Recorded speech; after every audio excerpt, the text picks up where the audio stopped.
ദിയ കൃഷ്ണ തന്റെ ആദ്യ കൺമണിയെ വരവേറ്റ നിമിഷത്തെ ഹൃദയം കൊണ്ട് ഏറ്റെടുക്കുകയാണ് സോഷ്യൽ മീഡിയ.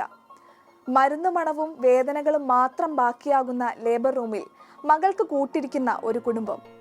ഉറ്റവരുടെയും പ്രിയപ്പെട്ടവന്റെയും കരുതലും സ്നേഹസ്പർശവും അനുഭവിക്കാൻ ഭാഗ്യം ചെയ്ത പെണ്ണ എന്നാണ് സോഷ്യൽ മീഡിയ ദിയയ്ക്ക് നൽകിയ വിശേഷണം. വല്ലാത്തൊരു കൂട്ടായ്മ തന്നെയാണ് ആ കുടുംബം.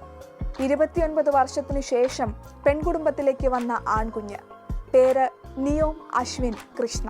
വീഡിയോയ്ക്ക് വരുന്ന വിമർശനങ്ങളെക്കാളേറെ അവരെ ചേർത്തു പിടിക്കുന്ന അല്ലെങ്കിൽ അഭിനന്ദിക്കുന്ന വാചകങ്ങളാണ് കമന്റ് ബോക്സിൽ നിറയുന്നത്. അവരുടെ സന്തോഷം അവരുടെ സോഷ്യൽ മീഡിയയിലൂടെ അറിയിക്കുന്നതിൽ എന്ത് തെറ്റാണ് ഉള്ളത്? സമൂഹത്തിൽ നല്ല മാറ്റങ്ങളും നല്ല സന്ദേശങ്ങളും കൊണ്ടുവരാൻ ഒരു വീഡിയോയ്ക്ക് കഴിയും തുടങ്ങിയ കമന്റുകൾ വിമർശനങ്ങളെയെല്ലാം ഒരേ സമയം കാറ്റിൽ പറത്തി.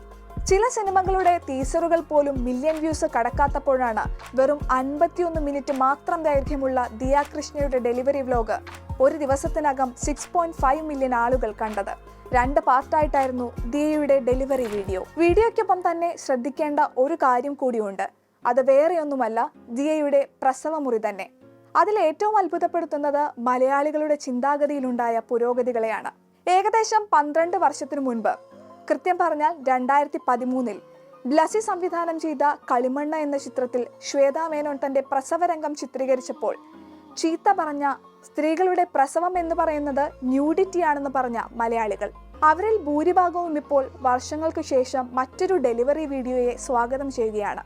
പ്രസവത്തിന്റെ ലൈവ് ചിത്രീകരണമൊക്കെ മലയാളി വളരെ പോസിറ്റീവായി കാണാൻ തുടങ്ങിയിരിക്കുന്നു.